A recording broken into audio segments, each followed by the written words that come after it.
Now there are several tests we can make when we're troubleshooting a starter. Tests like voltage drops. We can load test a starter, and we'll even show you how to shim a starter properly. But before we dive into the starting system, like always, you have to have a properly functioning battery. It has to be fully charged. It has to be able to deliver the amps to the starter to make it work properly. And to do that, the first thing always is a visual inspection. Just take a look at it. Look around all the terminals, make sure they're secure, make sure there's no corrosion, look for any leakage, make sure that the hold down's secure, and everything's good on the battery. If it looks good, that's fine. You can go into an open circuit voltage test. If it doesn't, then you want to get some battery cleaner. You want to take your terminals off. You can use this tool right here. You can actually clean all the terminals on the battery, make sure they're in good shape, whether it's top post or side post. It doesn't make any difference. You don't want any voltage drops, and we'll look at that a little bit later. Some dielectric grease, so you got a good connection and you're getting full voltage potential down to the starting motor along with the amps. Now, the first test I like to make is just open circuit voltage, and that's real easy. You take a DVOM, a digital volt ohm meter, and you just set it down and you go across the terminals of the battery. I'm in DC voltage, and if I put the negative on the negative and the positive on the positive here, and I look down, man, I'm at 1310. So we got a fully charged battery in this vehicle. We're ready to go. At least we can load test the battery at this point and make sure we have full voltage. Jace, you have a load tester.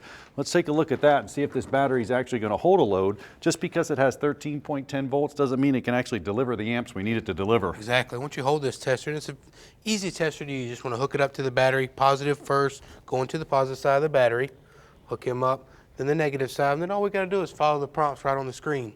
You see right here, it's got out of the vehicle test or in the vehicle. We're going to go ahead and go down to in the vehicle, hit go. It says choose the type of battery. Is it a conventional battery or AGM? We have an AGM battery, so we'll hit down, showing our voltage, and we'll hit go. Now it wants to know our cold cranking amps. We'll hit enter, and then we'll have to go down to our battery, look at our label, and ours is 750. Then we'll hit go. Now it's waiting to stabilize the battery. It's doing our first load now.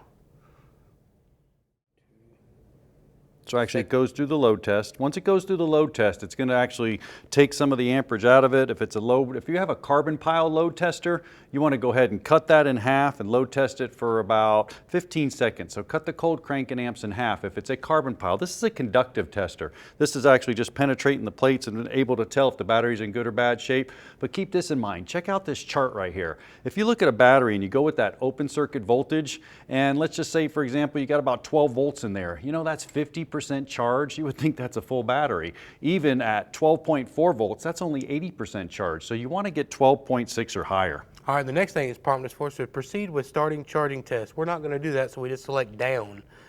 And now here we go. Our battery is good.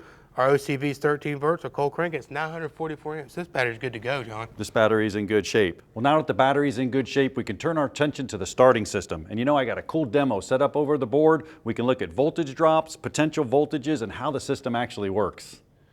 Let's perform some voltage drops on a starter system. But before we do that, let's understand basically how it works. And it's pretty simple. You turn the key on and it runs the starter. The key is going to go through power and it's going to go over here to a neutral safety switch. Now, you know your car only starts in park and neutral. That's a neutral safety switch that does that. Now, newer cars may have modules in there with anti-theft systems and some other things that stop the starter from enabling and running. So you want to check that too if we don't have power on this other wire. We'll look at it in a minute. But just think about that for a minute. We come down here, we're going to run through a relay over to a solenoid, and the solenoid is going to make the contact from the power down to the starter and get the starter to run. Turn the key, starter runs. Now those voltage drops, very important. Voltage drop is checking for resistance, unwanted resistance in the circuit. We saw earlier, first place to start is the battery. So I'm going to go from the positive to the negative and make sure we got proper battery voltage. And our demo here showing 12.8 volts, we got enough voltage to run the test. Then what I want to do is I want to do a positive side voltage drop. So I'm going to go on the positive battery cable, and then once I get on the positive battery cable, I'm going to run the other lead up here to the positive cable going to the starter. Now what's that catching? Everything in the system. I got all the way here, the battery coming back, the cable coming back to the relay, all the way back to the battery. So if I have a voltage drop there, I'll have to isolate it piece by piece. But what you want to do to get the voltage drop is run the starter. You want the amps to flow, the current to flow through the actual circuit. So what I'm going to do is I'm going to turn it and run it. When I run it, we'll look at the meter and we'll see if we have any voltage drops. So it's fluctuating about 0.1 or 0.2, a tenth to 2/10, that's fine. On the positive side, really 3/10 is acceptable. 2/10 on the ground side, that's 5/10, a half a volt throughout the whole system. But that's just the positive side. We're going to check the negative side as well. So to check the negative side, I'm going to come over to the battery. I'm going to go on the negative terminal of the battery, and then starters are case grounded. So once I go on the negative terminal of the battery here, I want to go to the case of the starter. This is important because they have to return home. All those electrons got to get back to the battery, so this is going to check the voltage drop. Now if we had a voltage drop on the ground side, you want to check for any bolts, securing bolts, any dirty mounts or anything that's going on to where it's actually not going to make a contact with the frame, even to the point where all your ground straps and your ground returns back to the battery. Now I'm going to go ahead and start it again because we want the electrons to flow. When I do that, watch the meter. Let's see what the voltage drop is on the ground side. Same thing, 1 to 1.2, it's in pretty good shape. Now, on our positive side, we had a little bit, negative side, we had a little bit, we were in. But if we had a little bit more, let's just say, for example, on the positive side, we can take it one step further. We can actually start to isolate it. Maybe it's just the contacts in a relay. Maybe it's just this piece of wire from here to here. You can check all those. So I can go from here to here to check it, or I can go across the contacts. And if I go across the contacts here, you're going to see 12 volts because it's not engaged and it's grounded out. But as soon as I start the starter, what's going to happen is the contacts are going to make the plunger come out and it's going to make contact, and we're going to watch the voltage drop. So let's just watch the voltage drop with this relay alone and see what it is.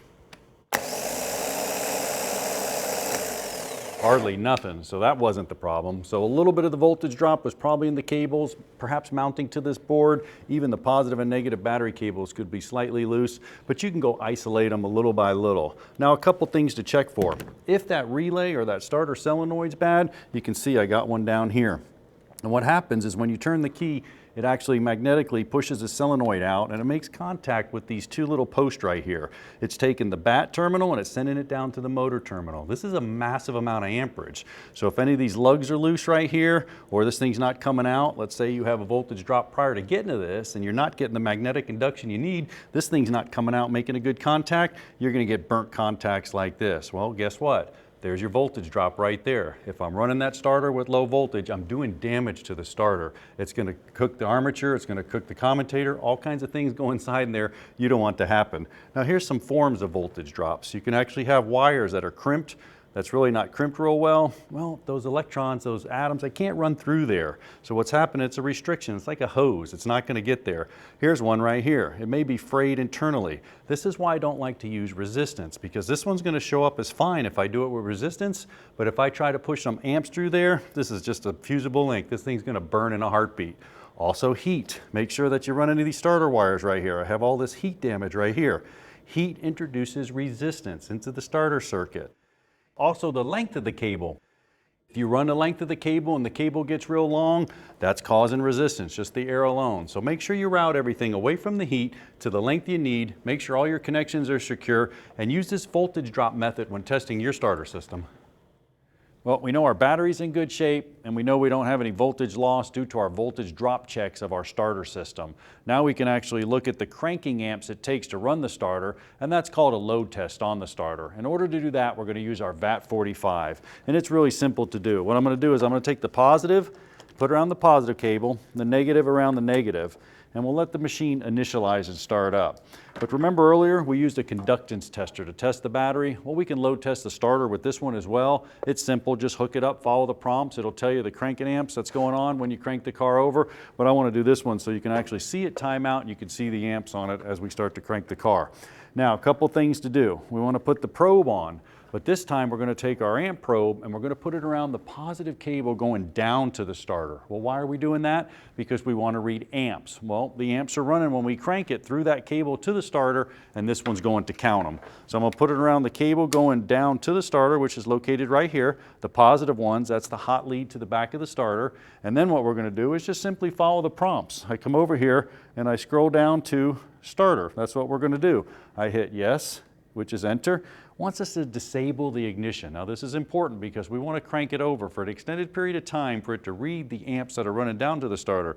Now you can do it several ways. You can actually pull the fuses on the fuel pump or different methods. This one's pretty simple. I'm just going to come right over here. I'm going to disable the primary to the ignition so we can crank it over and it's not going to start without any primary fire going to the spark plugs.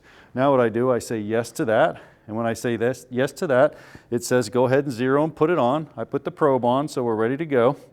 Hit enter on that one. It wants me to zero it. So I'm going to pull it back off, which is a good idea. Zero it, hit zero. And when I zero the probe, now we can go ahead and put it back on. It's zeroing it internally. Now, while it's back on, it says go ahead and start the engine. So we're going to start cranking the engine. Now what you're going to see when we're cranking it, you're going to see a timer here, which is going to actually time down so it can read. And on the other screen, we should see the amperage as it's actually drawing it down to the starter. I got Chase inside the car, so Chase, go ahead and crank it.